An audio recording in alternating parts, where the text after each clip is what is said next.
ছেড়ে দেওয়া হবে না, ছেড়ে দেওয়া হবে না। আঘাত যখন, প্রত্যাঘাত যখন শুরু হয়েছে, তখন নিজে শেষ করে হলেও, নিজে শেষ হয়ে হলেও ইসরায়েলকে শেষ করা হবে। এটা আমার কথা নয়, আয়াতুল্লাহ আলী খমেনির কথা, ইরানিদের কথা। নিশ্চিহ্ন করে দেওয়া হবে যতক্ষণ পর্যন্ত না তারা নিজের থেকে মাপ চাইবে, যতক্ষণ না পর্যন্ত তারা নিজের থেকে যুদ্ধবিরতিতে না যাবে, ততক্ষণ পর্যন্ত কোনো ধরনের যুদ্ধবিরতি হবে না। ইরান তার খেলা শুরু করে দিয়েছে।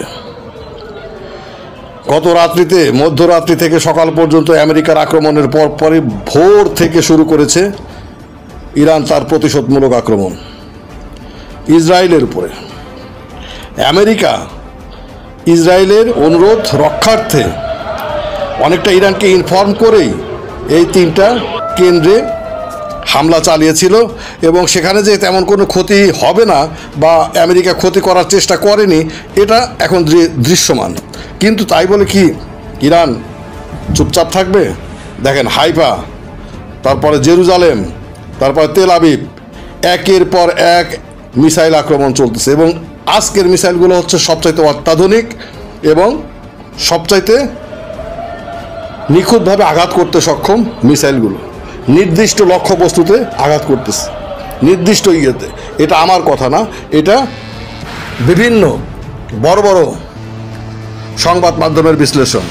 ভালো থাকবেন। ইনশাল্লাহ প্রতিশোধ হবে, প্রতিশোধ অবশ্যই হবে। ইসরায়েলকে নিশ্চিহ্ন করে দেওয়া হবে, ইনশাল্লাহ ইসরায়েলকে নিশ্চিহ্ন করে দেওয়া হবে।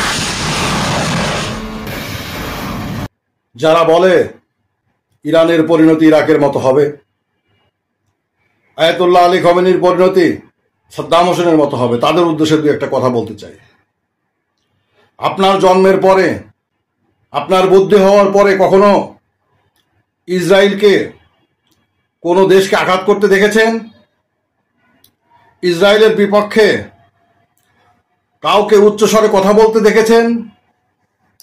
ইসরায়েলকে টার্গেট করে কোনো অ্যাকশনে কাউকে যেতে এ পর্যন্ত দেখেছেন?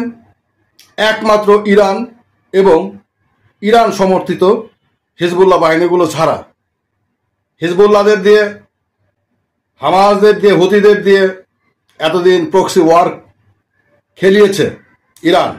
মাথা নত করে যুদ্ধ শেষ করার পক্ষপাতী ইরান নয়, ইরানি জাতি সেই জাতি নয়। আর খোমেনির এত প্রশ্নই আসে না। ছেড়ে দেওয়া হবে না, ছেড়ে দেওয়া হবে না।